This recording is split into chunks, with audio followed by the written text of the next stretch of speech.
thanks. And you'll see I have two things to say. First will be just the review of the discussions that you've heard, and then some suggestions for continuing progress. The idea that you set up this labor program brought back memories to me, because when the NBER moved from New York to Cambridge, Marty Feldstein said, could you set up a labor program? So I know the issues, and I think the first thing is absolutely correct decision, make labor broad.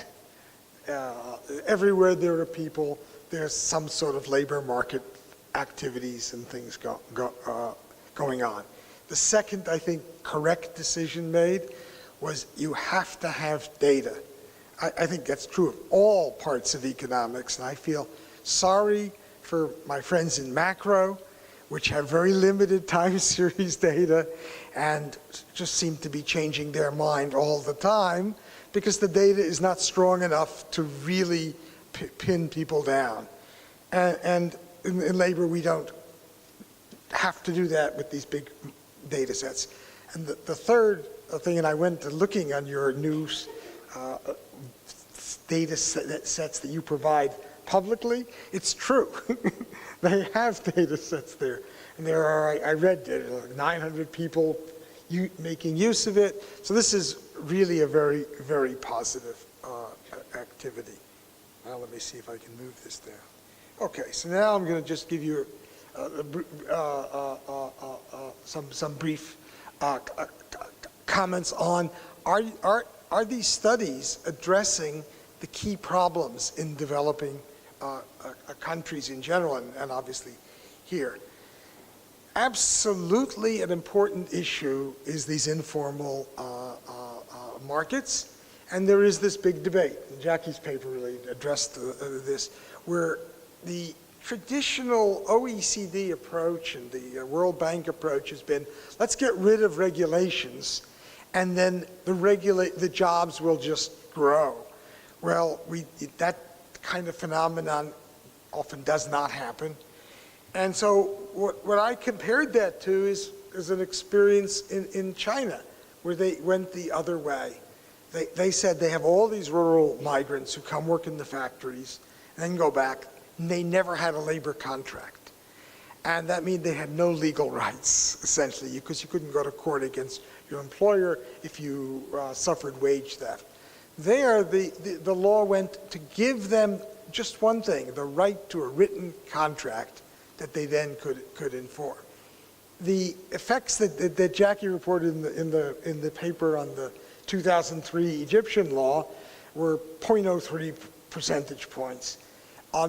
In China, it's been about a 20 percentage point increase because they were working on a different margin. The margin they were working on is the people who did not have contracts, the informal workers inside formal firms. Turned out a more effective margin. It'd be great to see something in Egypt or elsewhere in the Mideast to see whether that Chinese experience can be duplicated. But it's a critical area. So I'm also not convinced that the informal sector is bad for development.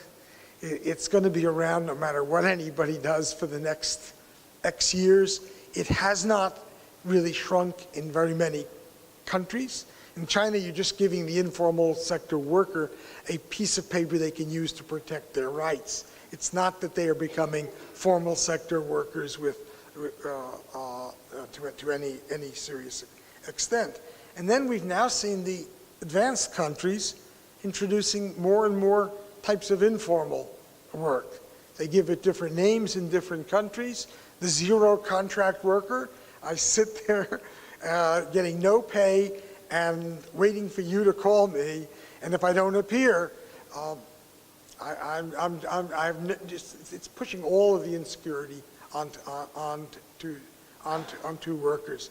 So I think more effort in these informal sector would really, because they're going to be around for a long time, So I thought that was good. One of the things in looking over the work done is the migration phenomenon that the return migration is distinctly an issue that's been picked up by the ERF. You are the premier people. I have some friends in China, and I'm telling them they should start doing return migration things to understand what the returnees come back to China. So that's pioneering a body of work, and that is very important. I wondered whether there could be some comparisons with rural-urban migration. Is it any different if you come back, from a Gulf country with looks to appear to be more skills and are doing good things, entrepreneurship, whatever, versus people who maybe go back to their rural villages after some period of time working, or people who move from one part of Egypt or any other country to another part? Is there that big a difference in the international migration versus the domestic migration? Oops. Last one. The most depressing talk, at least I was depressed when I read the early slides, were about the education. Javad's comment, because any country that has had a big development success has successfully transformed their education system. So I said here, well, South Korea, from the poorest country in the world after the Korean War, builds up their education. They do other things, obviously, as well. And China. And then I think India is beginning to move in this direction. Giant increases in university enrollments.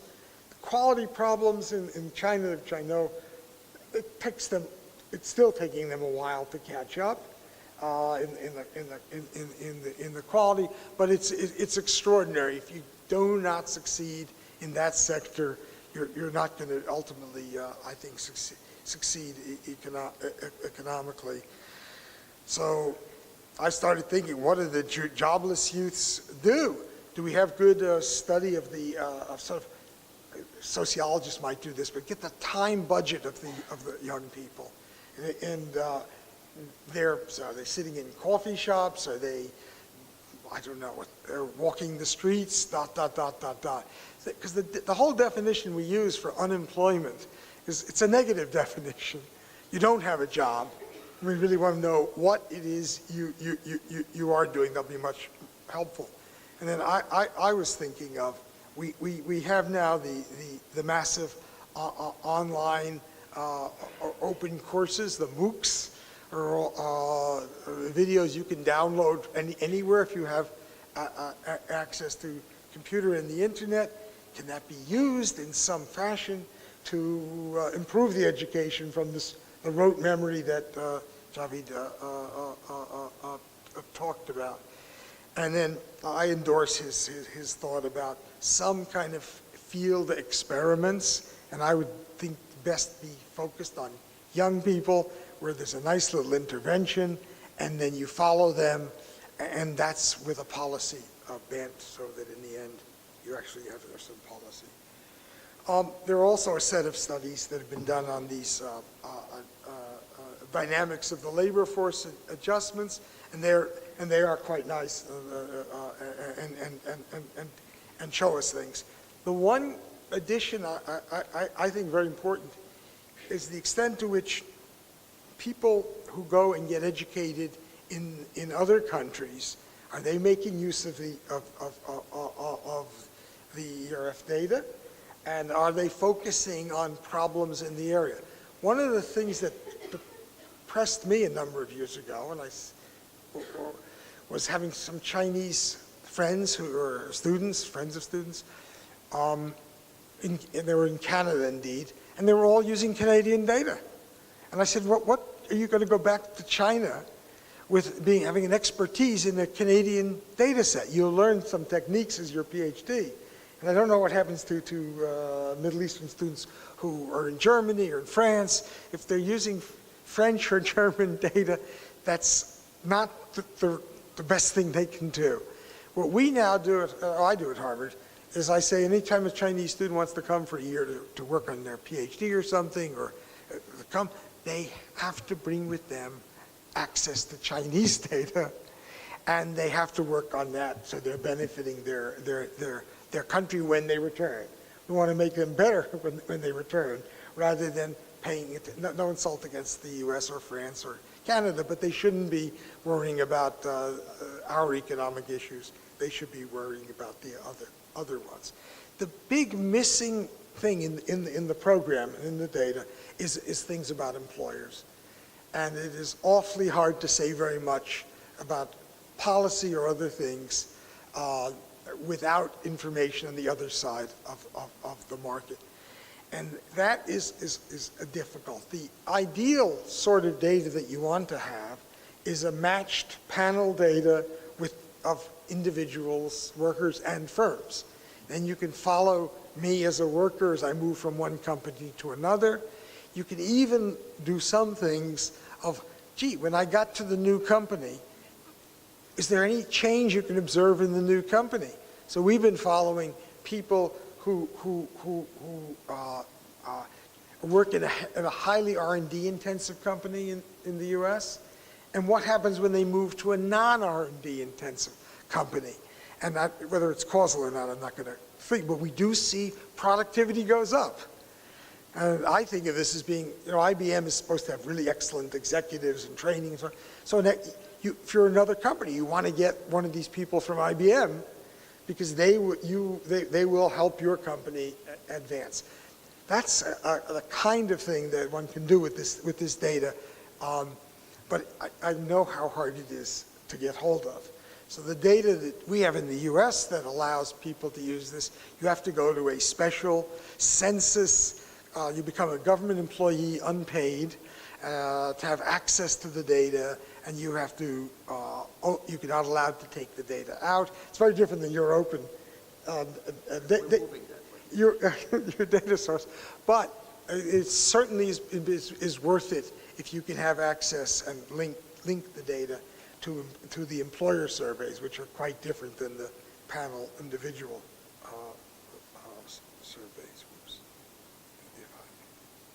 Okay, so now the last thing, which I've sort of said as I talked along, the suggestions for continuing this progress, and it has been a great progress,